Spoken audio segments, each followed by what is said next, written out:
Very good morning, students. Today we'll be understanding the concept of connection of resistors in series.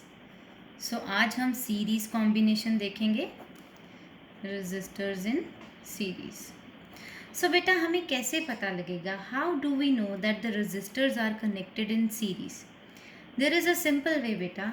When we will see that our resistors are connected one after the another, that is they are forming only one pathway, सिर्फ एक ही pathway बेटा बन रहा है for the current to flow. उस case में बेटा हम बोलेंगे कि हमारा कॉम्बिनेशन सीरीज कॉम्बिनेशन है। जैसे कि यहाँ पे हमारे 3 रेजिस्टर्स हैं बेटा, all the 3 resistors are connected in series, that is one after the another. From here current I is flowing through the resistors. अब सीरीज कॉम्बिनेशन में बेटा क्या होता है, अगर आप अपना एम मीटर यहाँ की जगह अगर आप इन दो रेजिस्टर्स के बीच में लगा दोगे या इन दो रेजिस्टर्स के बीच में लगा दोगे बेटा, आपको सेम करंट मिलेगा. So it means current is constant at every point in the circuit.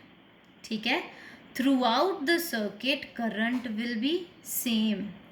Current आपका कांस्टेंट है क्योंकि हर एक जगह पे एमीटर ने वही रीडिंग देनी है, क्योंकि एक सिंगल पाथवे है बेटा. सिंगल पाथवे होगा दैट मीन्स हमारे एमीटर ने पूरे करंट की क्या करनी है, रीडिंग करनी है. ठीक है, अब बेटा वहीं अगर हम केस अगर सोचें एक वोल्ट मीटर का, यही सर्किट मैं इधर ड्रॉ कर रही हूँ. चलो, I am just taking the resistors and I am here connecting a voltmeter. So voltmeter का क्या काम है, उसने पोटेंशियल ड्रॉप बताना है कितना है दोनों साइड्स के क्रॉस, राइट. सो बेटा इस वोल्टमीटर पे रीडिंग हम कुछ मेजर कर लेते हैं. ठीक है, उसके बाद हम तीनों रेजिस्टर्स पे इंडिविजुअल वोल्टमीटर्स लगाते हैं. हर एक के पास अपना खुद का क्या है बेटा, वोल्टमीटर. हर एक के केस में बेटा जो वोल्टेज होगी ना वो डिफरेंट आएगी. ठीक है, हर एक केस में इंडिविजुअल वोल्टेज आएगी. और जो हमारी ये वाले केस में जो वोल्टेज थी, it is equivalent to voltages, to individual voltages. जो हमारी उस केस में जो ये इक्विवेलेंट वोल्टेज है, इसको हम बोलेंगे कि ये किसके इक्वल है, sum of individual voltages, right. So यहीं पे बेटा अगर मैं अपना ओम्स लॉ लगाऊं, so apply Ohm's law here. So what does Ohm's law say बेटे, V is directly proportional to I. जितना पोटेंशियल होगा उतना करंट फ्लो करेगा. सो उसके लिए हमने कांस्टेंट यूज़ किया था R. तो बेटा हर एक केस में हम देखते हैं हर एक केस में कितना कितना पोटेंशियल आ रहा है, राइट. सो V1 के केस में यहाँ देखते हैं V1, V2, V3. क्या हम V1 के केस में देख सकते हैं IR1, बिकॉज करंट तो सेम ही आ रहा है ना बेटे, through out I current flow हो रहा है. V2 के केस में हम बोल देंगे IR2 है. V3 के केस में हम बोल देंगे IR3 है, राइट.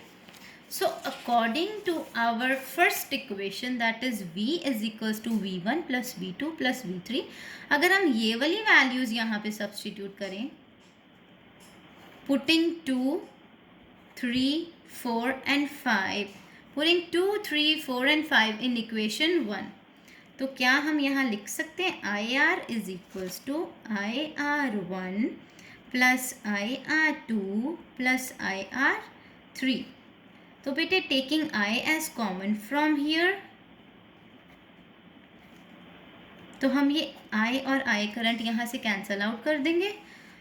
तो हमारी सीरीज में जो अरेंजमेंट है बेटा, this will come out to be R1 plus R2 plus R3.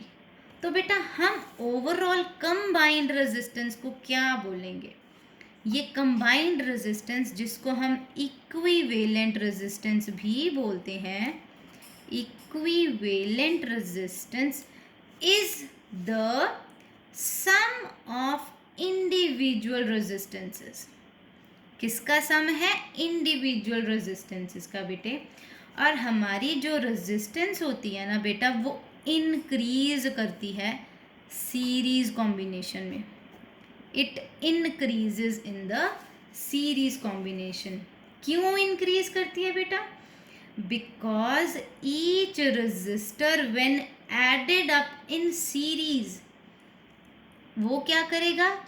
Previous register की रेजिस्टेंस भी अपने साथ साथ ऐड ऑन करी जाएगा। Okay, I repeat, resistance increases in the series circuit because each resistor when added up in series combination, it also adds up the resistance. किसकी resistance? Of the previous resistor. So this is a very important concept beta, as a number of numericals are being asked in your board examination. So series और parallel combination के जो formula है ये बहुत important है. Okay, in case any student is having any doubt in this, please do let me know. Thank you students.